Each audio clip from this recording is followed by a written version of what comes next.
Hello everyone, how are you doing? This is MD Tech here with another quick tutorial. In today's tutorial, I'm going to show you guys how to resolve the runtime error message atibtmon.exe. And this application has requested the runtime to terminate it in an unusual way. Please contact the application support team for more information. So this should hopefully be a pretty straightforward process here, guys. And without further ado, let's go ahead and jump right into it. So all you have to do is open up the search menu and search for control panel. Best match should come back with control panel. Go ahead and open that up. Set your view by in the top right to large icons, and then you want to select power options in this menu. Whatever plan is currently selected here, you want to select the change plan settings option that corresponds to it. And now select where it says change advanced power settings. Now you want to select where it says ATI graphics power settings. I don't actually have that software on my machine, but if you did, you would see it in here. Again, you would be looking for something that says ATI graphics power settings, and you would just click the little plus sign next to it to expand it. And then once you did that, there would be another option that say ATI power play settings. You would click the plus sign next to that. And then there would be two options. It would say on battery and plugged in. You would click inside the hyperlink that says maybe maximum performance, best battery, something along those lines. Like it would look kind of like this, where it says turquoise blue text. You click on the drop down and you would select where it says maximum performance.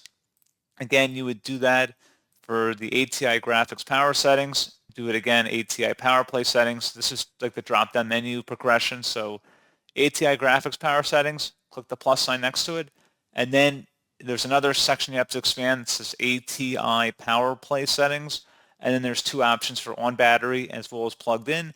Set both of those to maximum performance. Like there's a little drop down. So click in the blue text and then set the drop down to maximum performance. And then you would select apply and OK. And then once you're done with that, you would go ahead and close out of here. And I would suggest opening up the search menu and type in Device Manager. Best result should come back with Device Manager here. Go ahead and open that up. And you want to expand the display adapter section. Right-click on your display adapter listed in here and select Update Driver. Select Browse My Computer for drivers, and then select Let me pick from a list of available drivers on my computer. If you have a specific one, which most cases should be an AMD display driver, I think that's where most of these issues are stemming from those particular systems, you would select it. Otherwise, you would select the basic display adapter that comes with Windows. You can also go online as well onto the manufacturer's website and download the drivers applicable for your hardware. So that's something else you can look into on your end. So pretty straightforward process on that. Would suggest restarting your computer.